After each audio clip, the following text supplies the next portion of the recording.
Hello ಎಲ್ರಿಗೂ ನಮಸ್ಕಾರ. Beautiful ವೆದರಲ್ಲಿ beautiful ವ್ಲಾಗ್ನ ಶುರು ಮಾಡ್ತೀನಿ. ಅದಕ್ಕಿಂತ ಮುಂಚೆ ಫ್ರೆಶ್ ಅಪ್ ಆಗಿ ಇವತ್ತಿನ ನನ್ನ ಸಿಂಪಲ್ ಸ್ಕಿನ್ ಕೇರ್ ರೂಟೀನ ಮುಗಿಸ್ಕೊಂಡ್ಬಿಡ್ತೀನಿ. ಆಂಟಿ ಆಕ್ಸಿಡೆಂಟ್ ರಿಚ್ ಪ್ರಾಡಕ್ಟ್ ಬಳಸೋದ್ರಿಂದ ಡಲ್ ಆ್ಯಂಡ್ ಡಿಹೈಡ್ರೇಟೆಡ್ ಸ್ಕಿನ್ನ ಟ್ರೀಟ್ ಮಾಡಿ natural glow and even tone skin ಸಿಗುತ್ತೆ. ನಾನಿವತ್ತು ಹಿಮಾಲಯರವರ ಬ್ರೈಟನಿಂಗ್ ವಿಟಮಿನ್ ಸಿ ಫೇಸ್ ಸಿರಮ್ನ ಬಳಸ್ತಾ ಇದ್ದೀನಿ. ಇದರಲ್ಲಿರೋ ವಿಟಮಿನ್ ಸಿ ಆ್ಯಂಡ್ ನಿಯಾಸಿನಮೈಡ್ ಪಿಗ್ಮೆಂಟೇಷನ್ನ ಕಡಿಮೆ ಮಾಡುತ್ತೆ, ಸ್ಕಿನ್ ಬ್ರೈಟನ್ ಮಾಡಿ ಗ್ಲೋ ಕೊಡೋದಕ್ಕೆ ಸಹಾಯ ಮಾಡುತ್ತೆ. ಇದರಲ್ಲಿ 10x ನಿಯಾಸಿನಮೈಡ್, 5x vitamin C and power of orange ಇರೋದ್ರಿಂದ best of nature and science combination ಅಂತ ಹೇಳ್ಬೋದು. ಹಾಗೆಯೇ ಇದನ್ನ ಬಳಸೋಕೆ ಶುರು ಮಾಡಿದ 3rd ಡೇ ಇಂದನೇ ವಿಸಿಬಲ್ ಡಿಫರೆನ್ಸ್ ಕಾಣುತ್ತೆ. ಈ ರೀತಿ 2 ರಿಂದ 4 ಡ್ರಾಪ್ ಸೆರಮ್ನ ಫೇಸ್ ಅಂಡ್ ನೆಕ್ಗೆ ಅಪ್ವರ್ಡ್ ಸರ್ಕ್ಯುಲರ್ ಮೋಷನ್ ಆಗಿ ಜೆಂಟಲ್ ಆಗಿ ಸೆರಮ್ ಅಬ್ಸಾರ್ಬ್ ಆಗೋವರೆಗೂ ಮಸಾಜ್ ಮಾಡಬೇಕಾಗುತ್ತೆ. ಕೊನೆಯದಾಗಿ ಮಾಯಶ್ಚರೈಸರ್ ಅಥವಾ ಸನ್ಸ್ಕ್ರೀನ್ ಅಪ್ಲೈ ಮಾಡಿದ್ರೆ ಸ್ಕಿನ್ ಕೇರ್ ರೂಟೀನ್ ಮುಗಿದು. ಈ ಪ್ರಾಡಕ್ಟ್ ನಿಮಗೆ ಇಷ್ಟ ಆಗಿ ನೀವು ಪರ್ಚೇಸ್ ಮಾಡಬೇಕು ಅಂದ್ರೆ ಅಮೆಜಾನ್, ನೈಕಾ, ಫ್ಲಿಪ್ಕಾರ್ಟ್ ಹಾಗೆಯೇ ಹಿಮಾಲಯರವರ ವೆಬ್ಸೈಟ್ ಅಂಡ್ ಅಪ್ಲಿಕೇಶನ್ ನಲ್ಲಿ ದೊರೆಯುತ್ತೆ. ಲಿಂಕ್ ನ ಡಿಸ್ಕ್ರಿಪ್ಷನ್ ನಲ್ಲಿ ಮೆನ್ಷನ್ ಮಾಡಿದ್ದೀನಿ. ನನ್ನ ಸುಮಾರು ಬ್ಲಾಗ್ಲಿ ನಾನು ಹೇಳಿದ್ದೀನಿ, ಬೆಳಗ್ಗೆ ತಕ್ಷಣ ನನಗೆ ಅರಿಶಿನ ನೀರು, ನಿಂಬೆ ಹಣ್ಣಿನ ನೀರು ಅಥವಾ ABC ಜ್ಯೂಸ್ ಕುಡಿಯೋ ಅಭ್ಯಾಸ. ಇವತ್ತು ಆಪಲ್, ಬೀಟ್ರೂಟ್, ಕ್ಯಾರೆಟ್ ಒಟ್ಟಿಗೆ ಸೌತೆಕಾಯಿ, ಸ್ವಲ್ಪ ಶುಂಠಿ ಹಾಗೆ ಒಂದು ಅರ್ಧ ನಿಂಬೆ ರಸನ ಬೆರೆಸ್ಕೊತಾ ಇದ್ದೀನಿ. ನಿಜವಾಗ್ಲೂ ಬೆಳಗ್ಗೆ ಎದ್ದ ತಕ್ಷಣ ಈ ರೀತಿ ಎನರ್ಜೆಟಿಕ್ ಡ್ರಿಂಕ್ಸ್ ನನಗೆ ತುಂಬಾನೇ ವರ್ಕ್ ಆಗಿದೆ. ಇನ್ನು ಇಡೀ ದಿನ ಹೀಗೆ ಆಹಾರ ತಗೋತೀನಿ ಅಂತಿಲ್ಲ.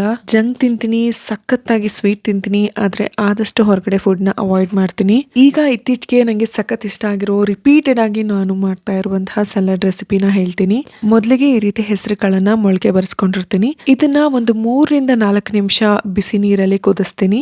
ನಂತರ ಅದನ್ನ ಶೋಧಿಸ್ಕೊಂಡು ಸೈಡ್ಗೆ ಇಟ್ಕೋತೀನಿ. ನೀವು ಇದರೊಟ್ಟಿಗೆ ನೆನೆಸಿದಂತಹ ಶೇಂಗಾ ಕಾಳು ಅಥವಾ ಕಾಬೂಲ್ ಕಡಲೆಗಳನ್ನ ಕೂಡ ಬಳಸ್ಕೋಬಹುದು.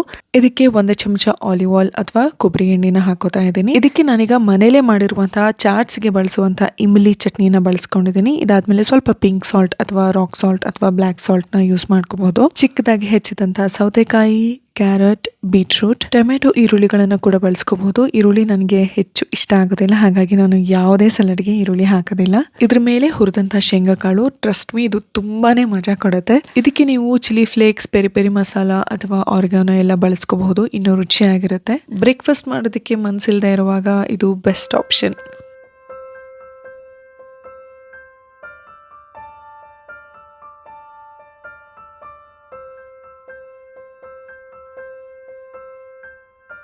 ಇನ್ನು ನೇಸರ ಅವಳಿಗೆ ಇಷ್ಟ ಬಂದಾಗ ಮಲಗ್ತಾಳೆ, ಇಷ್ಟ ಬಂದಾಗ ಎದ್ದೇಳ್ತಾಳೆ. ಅವಳ ಬ್ರೇಕ್ಫಾಸ್ಟ್ ನ ರೆಡಿ ಮಾಡ್ತಾ ಇದ್ದೀನಿ. ಸ್ವಲ್ಪ ಕ್ಯಾರೆಟ್ ಹಾಗೇನೆ ಆಲೂಗಡ್ಡೆನ ಬಳಸ್ತಾ ಇದ್ದೀನಿ. ಅಕ್ಕಿ ಮತ್ತೆ ಬೇಳೆನ ವಾಶ್ ಮಾಡ್ಕೋತಾ ಇದ್ದೀನಿ. ಇದಿಷ್ಟನ್ನು ಕುಕ್ಕರ್ಗೆ ಹಾಕಿ ಬೇಯಿಸ್ಕೋತೀನಿ. ಇನ್ಫ್ಯಾಕ್ಟ್ ಇದ್ರೊಟ್ಟಿಗೆ ಕುಂಬಳಕಾಯಿನೂ ಕೂಡ ಬಳಸ್ಕೋಬಹುದು. ತುಂಬಾನೇ ರುಚಿಯಾಗಿರುತ್ತೆ. ಇದನ್ನ ನಿಧಾನವಾದ ಉರಿಯಲ್ಲಿ ತುಂಬಾ ಮೆತ್ತಗಾಗೋವರೆಗೂ ಬೇಯಿಸ್ಕೋತೀನಿ. ನಂತರ ಅದನ್ನ ಈ ರೀತಿ ಶೋಧಿಸ್ಕೋಬಹುದು ಅಥವಾ ಮ್ಯಾಶ್ ಕೂಡ ಮಾಡ್ಕೋಬಹುದು. 2 ಆಪ್ಷನ್ ವರ್ಕ್ ಆಗುತ್ತೆ. ಬಟ್ ಮಿಕ್ಸಿ ಮಾಡೋದು ಪರ್ಸ್ನಲಿ ನಾನು ಪ್ರಿಫರ್ ಮಾಡೋದಿಲ್ಲ. ಇದ್ರೊಟ್ಟಿಗೆ 1 ಅರ್ಧ ಚಮಚ ತುಪ್ಪವನ್ನ ಸೇರಿಸ್ಕೊಂಡೆ. ಹಾಗೆಯೇ ಎದೆ ಹಾಲನ್ನ ಬಳಸ್ತಾ ಇದ್ದೀನಿ. ನೀವು ಫಾರ್ಮುಲಾ ಮಿಲ್ಕ್ ನ ಬಳಸ್ತಾ ಇದ್ರೆ ಅದನ್ನ ಕೂಡ ಸ್ವಲ್ಪ ಬೆರೆಸ್ಕೊಂಡು ಮಗು ತಿನ್ನೋದಕ್ಕೆ ಸುಲಭವಾಗುವಂತಹ ಹದಕ್ಕೆ ಮಾಡ್ಕೊಂಡ್ರೆ ಒಳ್ಳೇದು. ನಾನು ಇತ್ತೀಚೆಗೆ ನೇಸರಂಗೆ 3 ಹೊತ್ತು ತಿನ್ನಿಸ್ತಾ ಇದ್ದೀನಿ. ಬೆಳಗ್ಗೆ, ಮಧ್ಯಾಹ್ನ ಹಾಗೆ ರಾತ್ರಿ ನಾವು ಹೇಗೆ ಊಟ ಮಾಡ್ತೀವೋ ಅದೇ ರೀತಿಯಾಗಿ. ಫೋರ್ಸ್ಫುಲಿ ತಿನ್ಸೋದಿಲ್ಲ, ಆದ್ರೆ ಅವಳು ಎಷ್ಟರವರೆಗೂ ಅವಳೇ ಎಂಜಾಯ್ ಮಾಡ್ತಾ ತಿಂತಾಳೋ ಅಲ್ಲಿವರೆಗೂ ಊಟ ಮಾಡಿಸ್ತೀನಿ. ಊಟದ ನಂತರ 1-2 ಸಿಪ್ ನೀರನ್ನ ಕೂಡ ಕೊಡೋದಕ್ಕೆ ಪ್ರಾರಂಭ ಮಾಡಿದ್ದೀನಿ.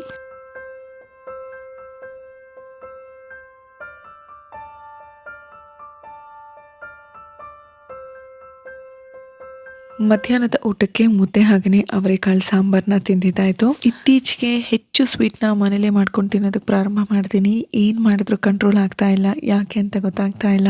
ಎಷ್ಟು ಮಟ್ಟಿಗೆ ಸ್ವೀಟ್ ಅಂದ್ರೆ ಪ್ರತಿ ಊಟ ಆದ್ಮೇಲೂ ಸ್ವೀಟ್ ತಿನ್ನಲೇಬೇಕು, ಇಲ್ಲ ಅಂದ್ರೆ ಸಖತ್ ಇರಿಟೇಟ್ ಆಗ್ತಾ ಇದೆ.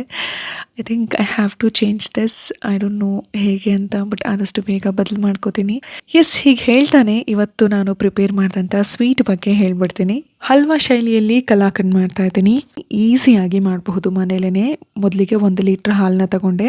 ಅದು ಈ ರೀತಿಯಾಗಿ ಪೂರ್ತಿಯಾಗಿ ಕುದಿಬೇಕು, ಕೆನೆ ಮೇಲ್ಗಡೆ ಬರಬೇಕು. ಇಂಥ ಸಮಯದಲ್ಲಿ ಅದನ್ನ ಸ್ವಲ್ಪ ಬಾಳಿಸಿದ್ರೆ ಮತ್ತೆ ಸಮಾಧಾನ ಆಗುತ್ತೆ. ಇದೇ ರೀತಿ ಹಾಲನ್ನ ಚೆನ್ನಾಗಿ ಕುದಿಸ್ಕೋಬೇಕು. ಅದು ಸ್ವಲ್ಪ ಕಡಿಮೆ ಆಯಿತು ಪ್ರಮಾಣ ಅನ್ನುವಾಗ 1-2 ಚಮಚ ವಿನೆಗರ್ನ ಬಳಸ್ಕೋತಾ ಇದ್ದೀನಿ. ನೀವು ನಿಂಬೆ ರಸವನ್ನು ಕೂಡ ಬಳಸ್ಕೋಬಹುದು. ಇದನ್ನ ಹಾಕಿದ ತಕ್ಷಣನೇ ಈ ರೀತಿ ಹಾಲು ಪೂರ್ತಿಯಾಗಿ ಒಡೆದು ಹೋಗುತ್ತೆ. ನಿಧಾನವಾದ ಉರಿಯಲ್ಲಿ ಇನ್ನೊಂದು ಸ್ವಲ್ಪ ಕುದಿಸ್ಕೊಳ್ಳೋಣ. ಅವಾಗ ಈ ಒಡೆದಿರುವಂತಹ ಹಾಲು ಏನಿದೆ ಇದು ಇನ್ನೂ ಜಾಸ್ತಿ ಆಗುತ್ತೆ. ನೋಡಿ, ಈ ರೀತಿ ನಮಗೆ ಸಿಗತ್ತೆ. ತುಂಬಾ ಜನರು ಮನೇಲೆ ಪನ್ನೀರ್ ಪ್ರಿಪೇರ್ ಮಾಡ್ತಾ ಇರ್ತಾರೆ, ಅವ್ರಿಗೆ ಇದ್ರ ಬಗ್ಗೆ ಸಖತ್ ನಾಲೆಡ್ಜ್ ಇರುತ್ತೆ. ನಾನು ಕೂಡ ಪನ್ನೀರ್ನ ಸುಮಾರು ಸಲ ಮನೇಲೆ ಮಾಡ್ಕೊಂಡಿದ್ದೀನಿ. ಈಗ ಇದನ್ನ ಈ ರೀತಿ ಶೋಧಿಸ್ಕೊತಾ ಇದ್ದೀನಿ. ಇದಾದ್ಮೇಲೆ ಮತ್ತೆ ಫ್ರೆಶ್ ತಣ್ಣೀರಲ್ಲಿ ಸ್ವಲ್ಪ ಅದನ್ನ ವಾಶ್ ಮಾಡ್ಕೋತಿದ್ದೀನಿ, ಯಾಕಂದ್ರೆ ಅದರಲ್ಲಿರುವಂತಹ ಹುಳಿ ಆಗಿರ್ಬೋದು, ಎಕ್ಸ್ಟ್ರಾ ಏನೇ ಇದ್ರು ಅದು ಹೊರಟು ಹೋಗ್ಲಿ ಅನ್ನೋ ಉದ್ದೇಶದಿಂದ. ಸುಮಾರು ಸಿನಿಮಾಗಳಲ್ಲಿ ಮನಸ್ಸು ಒಡೆದ ಹಾಲ್ನಂಗೆ ಆಗೋಗಿದೆ ಅಂತ ಹೇಳ್ತಾರೆ ನೋಡಿ. ಒಡೆದಿರೋ ಹಾಲಲ್ಲಿ ಇಷ್ಟು ಸಕ್ಕತ್ತಾಗಿರೋ ಈಸಿ ಆಗಿರೋ ಸ್ವೀಟ್ ಮಾಡ್ಬೋದು. Jokes part. ಈಗ ಮತ್ತೊಂದು ಬಾಣ್ಲಿಯಲ್ಲಿ ಒಂದು ಅರ್ಧ ಲೀಟರ್ ಹಾಲನ್ನ ತಗೊಂಡೆ. ಹಾಗೇನೆ ನನ್ನ ಪ್ರೆಗ್ನೆನ್ಸಿ ಟೈಮಲ್ಲಿ ಸುಮಾರು ಜನ ಕೇಸರಿ ತಂದು ಕೊಟ್ಟಿದ್ರು, ಒಂದಿನಾನು ಬಳಸಲಿಲ್ಲ. ಹೋಗ್ಲಿ ಸ್ವೀಟ್ಗಾದ್ರೂ ಬಳಸೋಣ ಅಂತ ಇವತ್ತು ಒಂದೆರಡು ಎಳೆ ಕೇಸರಿನ ಹಾಕೊಳ್ತಾ ಇದ್ದೀನಿ. ಇದಕ್ಕೆ ಒಂದು ಬಟ್ಟಲು ಸಕ್ಕರೆನ ಹಾಕೊಂಡು ಚೆನ್ನಾಗಿ ಕುದಿಸ್ಕೊತೀನಿ. ಅದೆಷ್ಟ್ರ ಮಟ್ಟಿಗೆ ಅಂದರೆ ಒಂದು ಅರ್ಧ ಆಗಬೇಕು, ಅದು ಅಲ್ಲಿವರೆಗೂ ಚೆನ್ನಾಗಿ ಕುದಿಸ್ಕೊತೀನಿ. ಇದಾದಮೇಲೆ ನಾವೇನು ಅದು ಖೋವಾ ಹೊರಗಡೆ ತೆಗ್ದಿದ್ವೋ ಅದನ್ನು ಇದಕ್ಕೆ ಬೆರೆಸಿ ನಿಧಾನವಾಗಿ ಈ ರೀತಿ ಬಳಸ್ಕೊತಾ ಇದ್ದೀನಿ. ನಾನಿಲ್ಲಿ ಡೈರೆಕ್ಟಾಗಿ ಹಾಕ್ಕೊಂಡೆ, ಆದರೆ ಈ ರೀತಿ ಮಸ್ತ್ ಕೂಡ ಹಾಕೋಬೋದು, ಅದು ಕೂಡ ಚೆನ್ನಾಗಿರುತ್ತೆ. ಇದಕ್ಕೆ ಏಲಕ್ಕಿ ಪುಡಿನ ಹಾಕೊಂಡ್ರೆ ಸೂಪರ್ ಆಗಿರುತ್ತೆ. ನನ್ನ ಹತ್ರ ವೆನಿಲಾ ಎಸೆನ್ಸ್ ಇತ್ತು, ಸೊ ಸ್ವಲ್ಪ ಡಿಫ್ರೆಂಟ್ ಆಗಿರಲಿ ಅಂತ ಅದನ್ನು ಹಾಕ್ಕೊಂಡೆ. ಇದಾದ ನಂತರ ಒಂದು ಚಮಚ ತುಪ್ಪವನ್ನು ಕೂಡ ಹಾಕ್ಕೊಂಡೆ. That's all. ಬಟರ್ ಪೇಪರ್ನ ರೆಡಿ ಮಾಡಿಕೊಂಡು ಅದನ್ನು ನೀಟಾಗಿ ತಟ್ಕೋಬೇಕಾಗತ್ತೆ. ಇಲ್ಲ ಅಂದರೆ ಒಂದು ತಟ್ಟೆಗೆ ಸ್ವಲ್ಪ ತುಪ್ಪವನ್ನು ಸವರಿ ಕೂಡ ಬಳಸ್ಕೋಬಹುದು. ನಾನು ಬಟರ್ ಪೇಪರಿಂದನೇ ಅದಕ್ಕೆ ಒಂದು ಸ್ಕ್ವೇರ್ ಆಕಾರವನ್ನು ಕೊಟ್ಟೆ. ಒಂದು 10ರಿಂದ 15 ನಿಮಿಷ ಹಾಗೆಯೇ ಬಿಟ್ಟೆ. ಇದಾದ ಮೇಲೆ ಅದನ್ನು ನಮ್ಮ ಇಷ್ಟವಾದ ಆಕಾರದಲ್ಲಿ ಕಟ್ ಮಾಡ್ಕೋಬಹುದು. ಎಸ್, ಇಷ್ಟು ಈಸಿಯಾಗಿ ಹಲ್ವಾ ಸ್ಟೈಲಲ್ಲಿ ಕಲಾಕಂಡ್ ರೆಡಿ ಆಯಿತು. ಸ್ವಲ್ಪ ಕಟ್ ಮಾಡಿದಂಥ ಡ್ರೈ ಫ್ರೂಟ್ಸ್ನ ಮೇಲ್ಗಡೆ ಗಾರ್ನಿಶ್ ಮಾಡಿ ಈ ರೀತಿ ಕಟ್ ಮಾಡಿದ್ರೆ ಸೀರಿಯಸ್ಲಿ ತುಂಬ ತುಂಬ ತುಂಬ ತುಂಬ ಚೆನ್ನಾಗಿರುವಂತಹ ಸ್ವೀಟ್ ಇದು.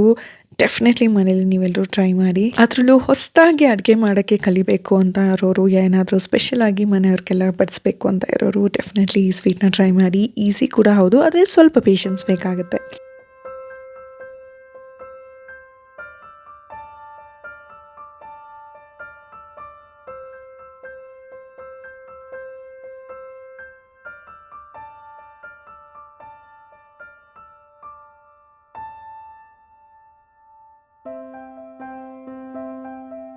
ಇನ್ನು ಮಧ್ಯಾಹ್ನದ ಊಟಕ್ಕೆ ಪಾಪುಗೆ ನಾನಿವತ್ತು ಸೇಬುನ ಈ ರೀತಿ ಮ್ಯಾಶ್ ಮಾಡಿ ಕೊಡ್ತಾ ಇದ್ದೀನಿ. ಯೂಶಲಿ ಪಾಪುಗೆ ನಾನು ಮಧ್ಯಾಹ್ನದತ್ತು ಹಣ್ಣನ್ನೇ ಪ್ರಿಫರ್ ಮಾಡ್ತೀನಿ.